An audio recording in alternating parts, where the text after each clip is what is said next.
ஸ்ரீசக்கர வரதாச்சாரியம் சுத்தசத்வ குருத்தமம் ஸ்ரீநிதிம் ராகவம் வந்தே அபார கருணாகரம். கவசம் கனெக்ட் நேயர்களுக்கு நமஸ்காரம். பெரியாழ்வார் திருமொழி 3ஆம் பத்து 9ஆம் திருமொழியின் 7ஆம் பாசுரத்தை அனுபவிக்க நாம் மானசிகமாக ஆயர்பாடியை சென்றடைகிறோம்.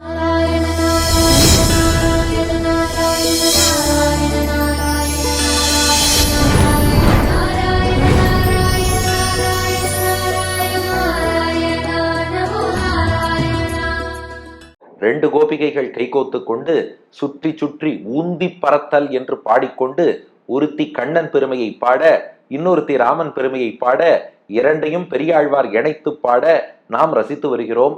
இப்ப 7ஆம் பாட்டு கிருஷ்ண பக்தை பார்த்தா என்னம்மா இது, ராமன் தம்பிக்கு பாதுகை கொடுத்தான், அதுல எவ்வளவு சைக்காலஜி இருக்கு, எவ்வளவு மனோ தத்துவம் இருக்கு, அந்த தம்பியை யாரும் குறை சொல்லிடக்கூடாது, இவன் ராஜ்யத்தை ஏத்துண்டாலும் பரதன் நாடகம் ஆடினான்னு சொல்லிடுவா, இல்ல ராமன் ராஜ்யத்தை ஏத்துக்காம காட்டுக்கு போனாலும் பாடுறா பரதன் அப்படி இப்படி பேசிட்டு ராஜ்யத்தை வாங்கிட்டான் அப்படின்னு சொல்லுவா. அதனால பரதனின் உண்மையான பக்தி லோகத்துக்கு தெரியணும்னு அவனுக்கு பாதுகையை கொடுத்தான். சரிதான், ஆனா எங்க கிருஷ்ணன் எப்படிப்பட்டவன் தெரியுமா? ராமன் பரதனுக்கு தான் பாதுகையை கொடுத்தான். எங்க கிருஷ்ணன் துஷ்டனாகிய காளியன்கிற ஒரு நாகத்துக்கு பாதுகையை கொடுக்கல, பாதத்தையே கொடுத்தான். அந்த பாம்பு தலையில நாட்டியம் ஆடினானே, கூரத்தாழ்வானை போல ஒரு மகான். அவர் சொல்றார், காளியஸ்ய பணதாம் சிரஸ்துமே. ஐயோ, என் தலை காளியனுடைய படமா இருந்திருக்க கூடாதான்னாராம். இருந்திருந்தா கண்ணன் திருவடி வச்சே நாட்டியமாடி இருப்பானே. ராமன் திருவடி பதிச்சு அனுகிரகம் பண்ணான்னு வரலாறு கிடையாது, திருவடி நிலைய கொடுத்தான்னு தான் வரலாறு. எங்க கிருஷ்ணன் ஒரு பாம்பின் தலையில திருவடி பதிச்சானே. இன்னைக்கும் பாம்புகளை பார்க்கும்போது கண்ணனுடைய திருவடி அடையாளம் அந்த பாம்புகளின் தலையில இருக்கே. பரதனுக்கு ராமன் 14 வருஷம் பாதுகையை கொடுத்துட்டு வாங்கிவிட்டான். மீண்டும் சொல்கிறேன், இதெல்லாம் ராமனையோ கண்ணனையோ 2 பேரும் குறைச்சு பேசுறான்னு தயவு செஞ்சு நினைச்சுடாதீங்க. ஏன் அதை மீண்டும் மீண்டும் சொல்றோம்னா, சில பேர் இன்னைக்கு தான் புதுசா இந்த வீடியோ பார்த்துட்டு முன்னாடி சொன்ன டிஸ்கிளைமர் எதையுமே கவனிக்காமல் தோபார் இவர் கிருஷ்ணனை பிடித்தார் ராமனை பிடித்தார்னு வேற ஏதாவது அவுட் ஆஃப் கான்டெக்ட்ல கொண்டு போயிடுவா. அதனால ஒவ்வொரு நாளும் நம்ம சங்கரா டிவியே முன்னாடி ஒரு டிஸ்கிளைமர் போட்டாலும் அது அவளுக்கும் சௌரியமா தான் இருக்கும்னு வச்சுக்கோங்க. ஏன்னா நாட்டுல டாலரன்ஸ் லெவல் கம்மியா இருக்கு, இது அடிக்கடி சொல்லிட்டு இருக்கேன். அதனால இது அது இல்லை, இதெல்லாம் நகி நிந்தா நியாயம்னு பேரு. இதெல்லாம் ஒரு பக்தியின் மிகுதியில வாவா அவரவர் பெருமாளை கொண்டாடுவது. இப்ப இந்த பெண் சொல்றா, எங்க கிருஷ்ணன் இருக்கானே நிரந்தரமா எல்லா பாம்புக்கும் தலையில திருவடியை வச்சுட்டான். ராமன் 14 வருஷம் பாதுகையை கொடுத்துட்டு திருப்பி வாங்கிவிட்டார். அதுவும் பரதனுக்கு தான் கொடுத்தார், மற்றவர்களுக்கு கொடுக்கல. எங்க கிருஷ்ணன் எல்லா பாம்புக்கும் தலையில திருவடியை நிரந்தரமாவே வச்சான். அப்ப யாருக்கு கருணை அதிகம்? 7வது பாசுரம். காளியன் பொய்கை கலங்க பாய்ந்திட்டு அவன் நீழ்முடி 5லும் நின்று நடம் செய்து மீள அவனுக்கு அருள் செய்த வித்தகன் தோல்வலி வீரமே பாடிப்பற தூமணி வண்ணனை பாடிப்பற. 5ஆம் பாட்டிலேயே காளியன் வந்துட்டானே, மறுபடியும் ஏன் வருகிறான்னு சிந்திக்க வேண்டாம், அதுக்கும் விளக்கம் கொடுத்துட்டோம். அங்கே எளிமை கருணையை காட்ட இந்த சரித்திரத்தை சொன்னா, இங்கே பாதுகையை அளித்ததை விட திருவடியையே அளித்தான் என்ற அந்த ஒரு வைபவத்தை காட்ட காளியனை மீண்டும் சொல்கிறாள். காளியன் பொய்கை கலங்க பாய்ந்திட்டு அவன் நீழ்முடி 5லும் நின்று நடம் செய்து மீள அவனுக்கு அருள் செய்த வித்தகன் தோல்வலி வீரமே பாடிப்பற தூமணி வண்ணனை பாடிப்பற. காளியன் பொய்கை, அந்த காளியன் வசித்த அந்த பொய்கை இருக்கே, அதுக்கு காளியன் பொய்கைன்னே பேராம். ஏன்னா அந்த நாள்ல என்ன பண்ணுவாளாம், ஏதாவது ஒரு இடத்துல ஆபத்து இருக்குன்னா என்ன ஆபத்தோ அதையே அதுக்கு பேரா வச்சிருவாளாம். பாழுங்கிணறும்பா, கிட்டக்க போயிடாத.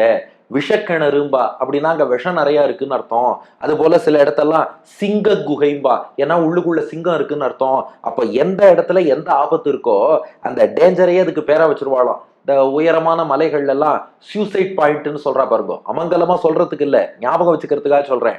அது போல காளியன் பொய்கை நேருக்கு பேராம்.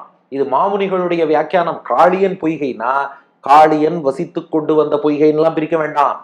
அப்படியே அந்த மேல அப்பாஸ்டபி போடுவோம் பாருங்க, மேற்கோள் போட்டுக்கோங்க. காளியன் பொய்கை அதுவே பேரா வச்சுட்டாலும் விஷப்பாம்பு வாழும் பொய்கை, விஷப்பொய்கை, காளியன் பொய்கை, நச்சு பொய்கை, அப்படியே பேர் வந்துருத்து. கண்ணன் என்ன பண்ணான்னா, அது பக்கத்துல ஒரு கடம்ப மரத்தின் மீது ஏறி கலங்க பாய்ந்திட்டு அந்த பொய்கை சும்மா கலங்கி போகும்படி அதிலே உள்ள நீரெல்லாம் அப்படியே தெரித்து செதறும்படி பாய்ந்திட்டு மரத்தில இருந்து பாய்ந்து குதித்தான். காளியன் பொய்கை கலங்க பாய்ந்திட்டு அந்த நீர் சும்மா கலங்கி போகும்படி வேகமா பாஞ்சு குதிச்சான் கண்ணபிரான். இவன் குதித்தவாறே காளியன் புறப்பட்டான், தன் தலைகளை படங்களை எல்லாம் விரித்தான், விண்ணளவு உயர்ந்து நின்றான். உன்னை என்ன பண்றான் பாருன்னு சொல்லிட்டு தன்னுடைய உடலால் கண்ணன் திருமேனி அப்படியே சுற்றி வளைத்து இறுக்கி நெருக்கி கண்ணனையே துன்புறுத்த பார்த்தான். ஆனா எங்க கண்ணன் என்ன பண்ணான்னா அவனுடைய பிடியை எல்லாம் தளர்த்தி கொண்டு உடைத்து கொண்டு வெளியில வந்து நீள்முடி 5லும் நின்று நடம் செய்து, அந்த காளியனுடைய நீள்முடி, நீள்னா நீண்டு இருக்கக்கூடிய, முடினா தலை, எவ்வளவு தூரம் நீண்டதுன்னா மாமுனிகள் வியாக்கியானம் ஆகாசத்தளவு நீண்டு இருக்கும் தலை. அந்த காளியனுடைய படம்னா சும்மா சின்ன பாம்பெல்லாம் இல்லையா, 5 தலை நாகம், அதுல ஒவ்வொரு தலையும் பார்த்தா விண்ணை முட்டுமளவுக்கு இருக்கிறது. அந்த நீள்முடி 5லும், விண்ணளவு நீண்ட 5 தலைகள் அந்த காளியனுக்கு இருந்தது. 5லும் 5ல ஒவ்வொரு தலை மீதும் நின்று நிலைத்து நின்று நடம் செய்து, நடம் செய்துனா நாட்டியமாடின்னு அர்த்தம். நடம்னா நடனம், அப்படி நாட்டியம், அதன் மேல் நின்று நாட்டியமாடி மீள அவனுக்கு அருள் செய்த வித்தகன். மீளனா மீண்டும்னு அர்த்தம், அகைன். முதல்ல நாட்டியமாடினா, நாட்டியமாட நின்று நடம் செய்து நடம் செய்து நடம் செய்து நாட்டியமாட அந்த காளியன் ரத்தத்தை கக்கினான், களைச்சு போனான். அப்போ காளியனுடைய மனைவியர்லாம் முதல்ல கண்ணனை ஸ்துதி பண்ணா, நாகபத்தினி ஸ்துதின்னு இது பாகவத புராணத்தில் நாம் பார்க்கிறோம். அவ விரிவா கிருஷ்ணனை ஸ்தோத்திரம் பண்ணா. இவா துதி பண்றதை பார்த்து காளியன் திருந்தினானாம். இது ஒரு அழகான சைக்காலஜி சொல்றா. இயல்பாகவே ஆண்களை விட பெண்களுக்கு தான் பக்தி அதிகம். அது பாம்புல கூட பாருங்க, இந்த காளியன் அடி வாங்கினா ரத்தம் கக்கினான், ஆனா கண்ணனை துதி பண்ணல. அவனுடைய மனைவியர் நாகபத்தினிகள் வந்து ஸ்துதி பண்ணா, அதை பார்த்து இவன் ஓஹோ இவர் பெருமாளா தெரியாம மோதிட்டோம், அப்புறம் காளியன் ஸ்துதி பண்ணானா. இன்னைக்கு லோகத்துல பாக்குறோம் பாருங்க, மனைவி கோவிலுக்கு போவா, ஆனா கணவன் கடவுள் இல்லைம்பார். அவளை பார்த்து பின்னாடி வா திருந்து வாங்குறா. அதுபோல இந்த நாகபத்தினிகள் ஸ்துதியை பார்த்து அந்த காளியன் திருந்தினானா. திருந்தி அவன் அதுக்கப்புறம் கண்ணனை துதித்தான், சரணாகதி செய்தான். அதனால மீள மீண்டும், அதாவது அவன் சரணாகதி பண்ணதுக்கு அப்புறம் அவனுக்கு அருள் செய்த வித்தகன், அவனுக்கு அந்த காளியனுக்கு அருள் செய்த என்றால் அவனை ரட்சித்த காப்பாற்றிய. என்ன சொன்னா, இனி கருடன் உன்னை ஒண்ணும் பண்ண மாட்டான். அங்க இருந்தா கருடன், இவன் கடல்ல இருந்தான்னா கருடன் இவனை வந்து தாக்குகிறார், பயந்துதான் இங்க வந்தான், விஷத்தை கக்கி இந்த பொய்கையை அப்படியே பொல்யூட் பண்ணிட்டான். நீ திரும்ப கடற்கரைக்கு போ, ரமணக்கு தீவிலேயே வசி, கருடன் உன்னை ஒண்ணும் பண்ண மாட்டான். ஏன்னா என்னுடைய திருவடியை உன் தலை மேல பதிச்சுட்டேன். எப்ப என் திருவடி உன் தலைக்கு மேல இருக்கோ இனி நீ என்னுடைய பக்தன்கிறதுக்கு இதாப்ப அடையாளம். கருடன் உன்னை என்ன பண்ண போறான், தைரியமா போயிட்டு வான்னு அருள் செய்த வித்தகன். வித்தகன் அப்படின்னா வியப்புக்குரியவன். அதாவது சிலது தமிழ்ல சொல்றத விட ஆங்கிலத்துல ஒண்டர்ஃபுல் பர்சன் சொல்றோம் பாருங்க, அதுதான் வித்தகன். வியப்புக்குரியவன், ஆச்சரியம், அதிசயம், அதிசயமானவனுக்கு வித்தகன்னு பேரு. எங்க கிருஷ்ணன் இருக்கானே எப்படியெல்லாம் யோசிக்கிறான் பாத்தியா, தன்னுடைய திருவடியை அந்த நாகத்தின் தலையில பதிச்சு அனுப்பிட்டான். இனி உன்னை கருடன் ஒண்ணும் பண்ண மாட்டான். ஏன்னா இந்த நெத்தியில திருமண் காப்பு அணிகிறோமே, இதுவும் பெருமாளுடைய திருவடி தான். இதை நெத்தியில அணியறதுக்கு என்ன பர்பஸ்னா, இன்னொருத்தரும் நெத்தியில இதே குறியோட வரார், நமக்கும் நெத்தியில இதே குறி இருக்குன்னா அவர் தலையிலையும் பெருமாள் திருவடி பதிச்சிருக்கார், என் தலையிலையும் பெருமாள் திருவடி பதிச்சிருக்கார். 2 பேரும் பெருமாளுக்கு அடியார்கள், ஒற்றுமையாக இருக்கணும். நமக்குள்ள பர்சனலா சொந்த விருப்பு வெறுப்பு 1000 இருக்கலாம், ஆனா நெத்தியில திருமண் காப்போட வராரா, அவரும் பகவானுடைய தொண்டர், அடியேனும் பகவானுடைய தொண்டர்னு இணைந்து இருப்பதற்குத்தான் திருமணை ஒழிய இதை வச்சே சண்டை போடுறதுக்காக திருமண் கிடையாது. இது நெற்றியில் இருப்பதற்கான அடையாளம், நாம் பகவானுடைய தொண்டர். அப்ப அத பாம்பின் நெற்றியில அணிவித்து அனுப்பினா இல்லையா, அதுதான் வித்தகன். அப்படிப்பட்ட ஆச்சரிய செயல் செய்யக்கூடியவன். அவனுடைய தோல்வலி வீரமே பாடிப்பற. ஆக காளியன் பொய்கையில குதிச்சான், அவன் தலையில நாட்டியம் ஆடினான், சரணாகதி பண்ண அப்புறம் அருள் புரிந்து திருவடி பதிச்சு கூறத்தாழ்வானே வியக்கிறார். அந்த தலையா என் தலையா ஆயிருக்க கூடாதான்னு அப்படி ஒரு பாம்புக்கு அனுகிரகம் பண்ணானே. அப்போ உங்க ராமன் பாதுகை கொடுத்தான்னா தம்பி பரதனுக்கு கொடுத்தான், 14 வருஷம் கொடுத்தான். எங்க கண்ணன் காளியனுக்கே கொடுத்தான், எல்லா பாம்புக்கும் கொடுத்தான், நிரந்தரமா கொடுத்தான். எதனா பாதுகையை கொடுக்கல, பாதத்தையே கொடுத்தான். அடி நிலைய கொடுக்கல, அடியையே கொடுத்தான். அவனுடைய தோள்வலி வீரமே பாடிப்பற. அவனுடைய தோள்களின் வலிமையையும் வீரத்தையும் பாடு. இங்கதான் கேள்வி வருது, தாழ்வலி பாடணுமா தோல்வலி பாடணுமா? நாட்டியம் ஆடியதெல்லாம் திருவடி வச்சு நாட்டியம் ஆடிருக்கான், தோல் வலிமையை ஏன் பாட சொல்றான்னா மாமுனிகள் அழகா வியாக்கியானம் பண்ணார். அந்த காளியன் முதல்ல கிருஷ்ணன் அப்படியே இறுக்கி கட்டினான் இல்லையோ, அப்ப தோல் வலிமையால தான் அதெல்லாம் உடைத்து கொண்டு கண்ணன் வெளியில வந்தானா. இப்போ ஒருத்தர 2 கையும் கட்டி போட்டிருக்கானா, அதுல இருந்து வெளியில வரணும்னா ஷோல்டர்ல தானே பவர் வேணும், பைசப்ஸ் வேணும் இல்லையா, அந்த தோல் வலியால் உடைத்து கொண்டு வந்தான்.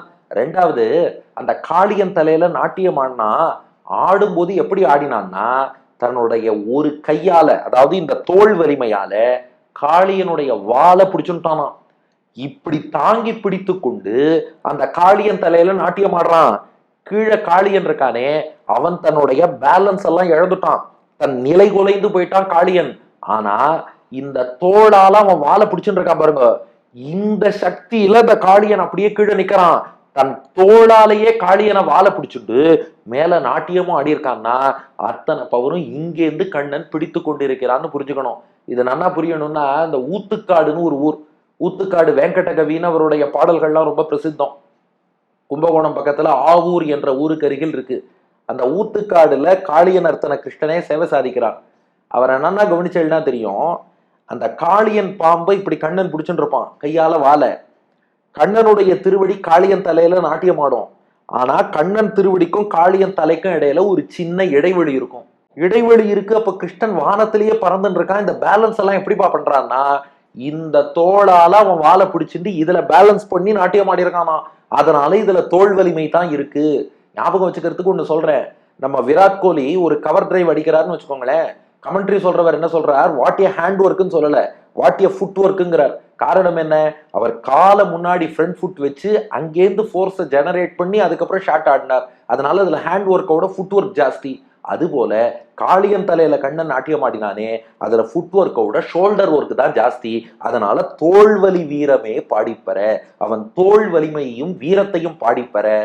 தூமணி வண்ணனை பாடிப்பற, தூய மணி நீலமணியாகிய இந்திரநீலக்கல், தூய இந்திரநீலக்கல் போல் வண்ணம் கொண்டவனா இருக்கானே. இங்க மாமுனிகள் வியாக்கியானம், இந்த பாம்பு காளியன் தலையில நாட்டியமாடி இந்த துஷ்டனை விரட்டி மக்கள் எல்லாம் காப்பாத்திட்டானோ இல்லையோ, அதனால கண்ணனுக்கு ஒரு சந்தோஷமா, பா இனி மக்கள்லாம் நிம்மதியா வாழ போறா. அந்த சந்தோஷத்துல ரத்தனம் போல இன்னும் பளபள பளபள பளபளம் பிரகாசிக்க ஆரம்பிச்சுட்டானா. அதான் தூமணி வண்ணனை பாடிப்பற. இப்படி பாம்பு தலையில நாட்டியமாடி களைச்சு போகல, உங்களுக்கு எல்லாம் காப்பாத்தின நீங்க கைமாறு செய்யுங்கன்னு சொல்லல, மாறாக ஆஹா பக்தர்களை காப்பாத்த வாய்ப்பு கிடைச்சதுன்னு சொல்லி மணி போல பிரகாசித்தான், அவன் பெருமையை பாடிப்பற. ஆக எங்க கண்ணனின் வீரம் வருமா, அவனுடைய சாமர்த்தியம் வருமா, அவனுடைய ஆச்சரிய சக்தி தான் வருமா, அவன் கருணை தான் வருமானு இந்த பெண் கேட்பதுதான் இந்த 7வது பாசுரம். காளியன் பொய்கை கலங்க பாய்ந்திட்டு அவன் நீழ்முடி 5லும் நின்று நடம் செய்து மீள அவனுக்கு அருள் செய்த வித்தகன் தோல்வலி வீரமே பாடிப்பற, தூமணி வண்ணனை பாடிப்பற. காளியன்கிற பாம்பு வசிக்கும் பொய்கை, காளியன் பொய்கைனே சொல்லிடலாம். அந்த காளியன் பொய்கை கலங்கும்படியாக பாய்ந்து குதித்து அவனுடைய வானம் வரை நீண்ட 5 தலைகள் மீது நிலைத்து நின்று நாட்டியமாடி அதுக்கப்புறம் அவன் சரணாகதி செய்தவாறே திருவடி பதிச்சு அனுகிரகம் பண்ண அதிசயமான கண்ணபிரான் அவனுடைய தோல் வலிமையையும் வீரத்தையும் பாடிப்பற, தூய நீலமணி போல் பிரகாசிக்கும் கண்ணனை பாடிப்பறங்கிறது பாட்டின் திரண்ட பொருள். அடியன் வழங்கும் ஆங்கில வடிவம். Jumping into the pond with the serpent Kalia and dancing on the large 5 hoods of that serpent as he surrendered, the Lord Krishna forgave him.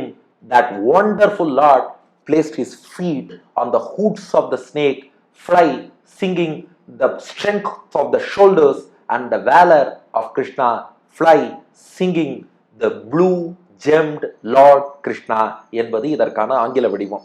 உடனே அந்த பெண் பார்த்தா, தோல் வலிமைனா இந்த காளியன்னு ஒரு பாம்பு அடிக்கிறதெல்லாம் வலிமையாமா? பாம்பு அடிக்கிறது யார் வேணாலும் அடிப்பா. சூர்பனகைன்னு ஒரு அரக்கி, அவளோட காது மூக்கையே அறுத்தவன் ராமன். என்னது ராமனா? லக்ஷ்மணன் தானே காது மூக்கு அறுத்தான். என்ன விளக்கம் அடுத்த பாசுரத்தில் காண்போம். பெரியாழ்வார் திருவடிகளே சரணம்.